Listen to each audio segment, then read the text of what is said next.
All right. I want to welcome everybody to our Microsoft 365 New Commerce Experience presentation.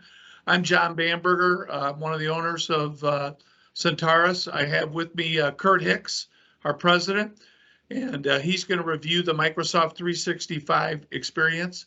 The way these seminars work, if you want to ask questions, on the top of your toolbar, it says request control, then there's participants or hide participants, and then the next box over is show conversation. If you could click on that, and that's where you can ask your questions. The last seminar we did this morning, we answered most of the questions. We answered one before the end, but we answered most of them at the end. So you can type in your question and I'll get them and be able to answer your questions. So Deanna said she can hear us. Can we hear her? And all participants are in mute mode for the event. That's why we need the chat in order to answer questions. That's correct. So anyway, please enter your questions on there. Right where Kurt just typed all participants are muted. Okay, I'll turn it over to Kurt and here we go. Thanks, John. Good afternoon. Again, my name is Kurt Hicks, president of Centaurus. Just want to give you maybe a quick backgrounder on the organization. So who is Centaurus? Centaurus was formed in early 21 through a merger of Center for Computer Resources and Business Communication Systems. And we also recently acquired Rochester Hills-based Visicom, which brings us up to a head count of 125 staff members with some open positions like I'm sure everybody in the world has today. We offer fixed price managed IT services. So that's kind of our core offering. We do offer a full security platform, including security risk assessments, multi-factor authentication, managed discovery and response, MDR or EDR, you may have heard it, and security information event management or SIM. And we have a 7x24 SOC, so there's real human beings monitoring any activity or suspicious activity going on in your network with these tools.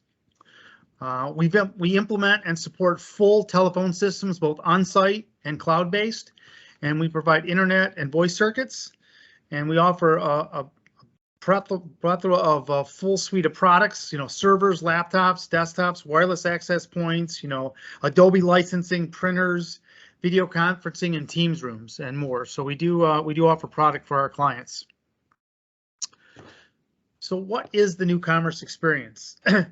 It's basically Microsoft rebranding and re-releasing a new licensing model per seat for Microsoft 365, Dynamics 365, Windows 365, which is kind of a cloud-based Windows offering, and Power Platform subscription. So some of their app dev tools. We really believe that Microsoft's goal is to have everyone move to an annual agreement, and that's why they put this plan together. Excuse me. So Office 365 and Microsoft 365 value. This is the first substantial increase in the pricing of Microsoft Office 365 for 10 years. Over this time, Microsoft has provided a volley of regular feature updates, and sometimes at our detriment. They roll new features in the product and sometimes don't even let us know they're doing it. Microsoft is basically, holding their hat on this and saying, look, we delivered value for the last 10 years and we have a huge roadmap in the future of things that we're going to add to the product. So that's why we're putting this increase in play. So over the last 10 years, Microsoft has added 24 applications to various Microsoft 365 subscriptions, some of which include SharePoint, OneDrive, Teams, Bookings, Forms, List, Yammer, To-Do, Whiteboard, OneNote. They just released Visio for the web. So if you go into the Office 365 portal, you can actually run the Visio product now. It's bundled in with your Microsoft 365 subscription. And there's many more capabilities that they've rolled in.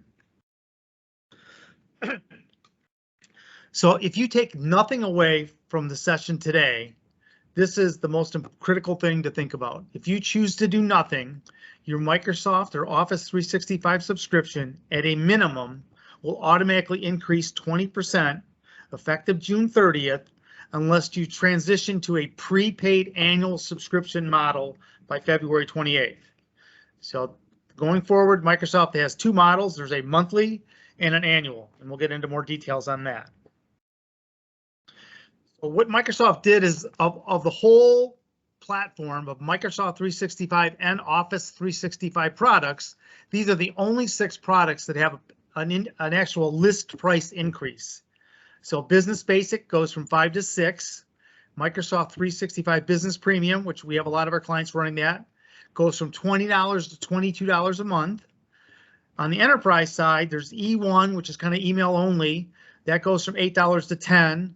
Then there's E3 that goes from $20 to $23. Microsoft 365 E5 goes from $35 to $38. And then Microsoft E3 goes from $32 to $36.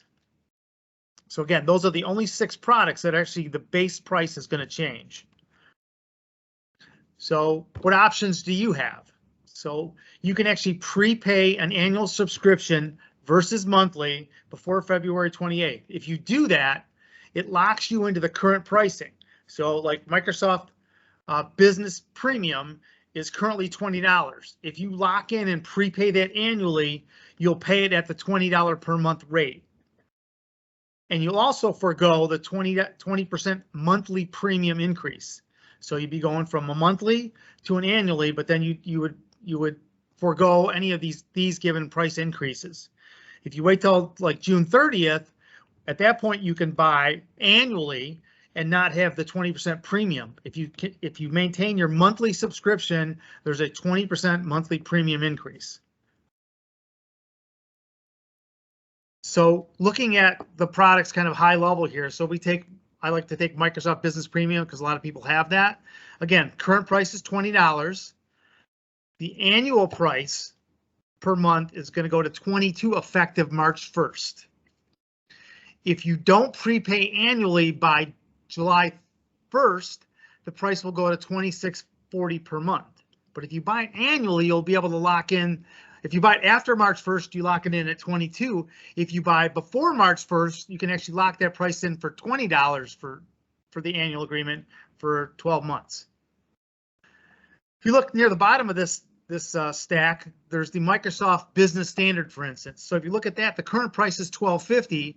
The annual price doesn't change. So there's not an increase on that particular product. It's still $12.50, but the new monthly price effective July 1 will be $15. Again, you're paying a 20% premium to be able to subscribe to the Microsoft licensing monthly versus the $12.50 you would pay if you prepaid it annually. And again, that really applies to all the other products in the Microsoft 365 Office 365 stack. So again, everything else is list price.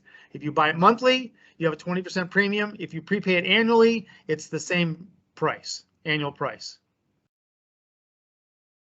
So what can you do during that annual subscription? So once you actually subscribe to the Microsoft products on an annual basis, here's what you can do. You can go from one paid subscription to another targeted subscription as long as the price is higher. For instance, you can go from E1 to E3, okay, but you can't go from E3 back down to E1. The other thing that Microsoft at least built into this is that, let's say you have a license for 50 users of Microsoft Business Premium and you want to add 5 more users. You can add those 5 users at the whatever price you locked in. Again, before March 1st, you lock in at the 20. After March 1st, you lock in at the $22, but you get to lock that price in and pay for those additional users at that price, and it would co-term. So 6 months into your 1-year agreement, if you were to add licensing, you would prepay the balance of that, the other 6 months, and that way your agreements all co-term at the same time. The other thing you can do is you can actually have monthly and annual subscriptions for the same products. So I can have Microsoft Business Premium for 20 users, maybe locked in at that 20 rate. And then I could also have maybe 2 or 3 users, maybe they fluctuate how many staff members you have. You could you could pay those on a monthly basis at the monthly 20% premium price. So who doesn't get affected by this? So if you're a government, nonprofit, or education, right now you're off the hook. So you're going to be on the CSP Legacy program, at least for now. Microsoft does have plans to migrate all licensing to this new NCE model, and more information will come on that. But right now, these areas of licensing are not going to be affected, inclusive of home and family and education. And again, as you can see, there's only 6 products in the Microsoft suite of products that are actually having a list price increase. Everything else is really based on term, that monthly versus the annual. So we look at this maybe as a couple recommendations. So is your business in growth mode? Okay. If it is, you might want to consider buying the licensing annually upfront for all of your users, because then you lock in that price. And then if you add more users throughout the term, that 12-month term, you can add them on at the same price that you locked in. Okay. The problem is you can't go down in user count. So if you have 50 employees, and the organization's going to stay at 50 or grow, then you can, I would recommend you buy the 50, and then as you add more users, you can add to that 50 count. If your business has employee count fluctuation or you're seasonal, you might consider buying a smaller portion. Let's say you have 50 people at your max, but a good part of the year you only have 30 employees. You could buy 30 licenses on the annual subscription and then have the other 20 licenses on a monthly, because that way you have the ebb and flow of the business. You can actually go up and down the user count. So you can say, oh, well, you know what, this month I only have 30, next month I have 40, the next month I have 50, and then the next month I'm back to 30. Whatever your fluctuation is, we can accommodate, but you can't go below that 30 amount because you prepaid those annually. So our best recommendation right now is really to spend a little time with your account manager or a representative from Centeris, and we can go for your specific situation, look at your current licensing model, and come up with recommendations on what you should do going forward. The reason we're having this seminar today is we really got, for a lot of you, only 30 days to make some changes. And the reason that is, we're not slow to getting out of the gate here. It's that Microsoft didn't really finalize this, but like about a week ago. So we wanted to make sure that we had all the right information to be able to present it today. So we do apologize for trying to give you that short window to make a decision on this. But here's the critical decision timelines. Again, March 1st, price increases take in effect on those 6 products we mentioned. All new and renewed subscriptions will go under the new pricing model. So before that, if you want to lock it in, that would be our recommendation, to lock it in at the old pricing or the pricing you're paying today per month. July 1st, basically the legacy CSP renewals go away, and you have an option then July 1. When you buy your subscription, you can buy it monthly and pay a 20% premium, or you can prepay that license annually and lock in that current annual price. So just again, to recap, so looking at these products again, so looking at, again, Business Premium, today it costs you $20. If you wait till after March 1st, that's going to cost you $22 if you on an annual basis, but you can still pay it monthly until July 1st. Then July 1st, if you want to maintain that monthly contract or agreement, it's going to be $26.40. Before July 1st, if you pay the full 1-year subscription, you can lock in the $22. If you pay before March 1st, you can actually lock in the $20. So that's why there's 3 different rates here. It depends on when you lock in the price and then what term that you want to lock the price in at. So we'll be sending everybody out an update. We're doing some additional webinars. This year our goal is to really start spending more time educating our clients, making sure you understand what's going on. This is pretty critical based on the current landscape out in the world, I think, and we just want to have a conversation about this. Okay. We are going to send you a copy of this presentation when we're done here today. But Kurt, I do have some questions. Okay. So from Ian, adding users partway through the year on annual, would we be billed for them for that added license for whatever the remainder of the full year is? Yeah, that's correct. So if you're on an annual agreement and 6 months into that agreement, you want to add additional user count, then you would just prepay the 6 months. So you'd pay the delta between the current month and the end of your 12-month agreement. And then if they were on E3, what would they pay for those? Would they pay the $20 or the 23? Well, it depends on when they locked it in. If you lock it in before March 1st, then you would pay the $20. And if you added any licenses when that 1-year term, whenever you add it, that was what you'd pay prorated for whatever the balance of that agreement is. If you lock it in after March 1st, then you're going to pay the 23. E3 is $23. Yep. You would pay the $23 rate for the balance of that 1-year term, unless you're monthly. And then you can, again, the monthlies you can fluctuate up and down, but you're going to obviously pay more, that 20% premium on that monthly license. Great, thank you. I got another question. What does CSP mean? That's really more a moniker for Microsoft that they call us. So it's really their licensing model for Centeris, not anything that really affects you guys. So.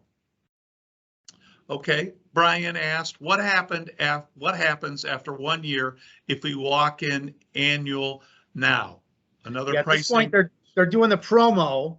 So basically to lock in current pricing, so if you were to lock in, again, let's use, as John alluded to, Microsoft, Office 365 E3. That's $20 today.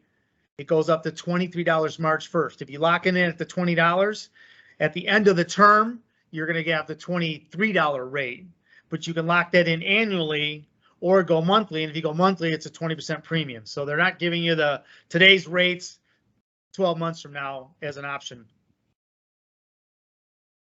Okay, I think that's our questions. You guys are all going to get a copy of this presentation. We had quite a few of you on here. We really appreciate it. If you have any additional questions, please reach out to me or your account rep. I know most of you. And so we'll try best to help you and help you make the right decisions. And I do highly recommend in February, we've been doing nothing but security for the last month or so. Please start attending these cybersecurity presentations. We're going to do quite a few of them. Great. All right. Any other questions real quick?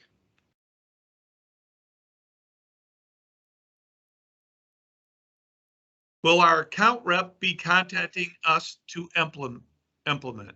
Yes. So Claudia, we all have a record of you, and so your rep will be contacting you. Anything else?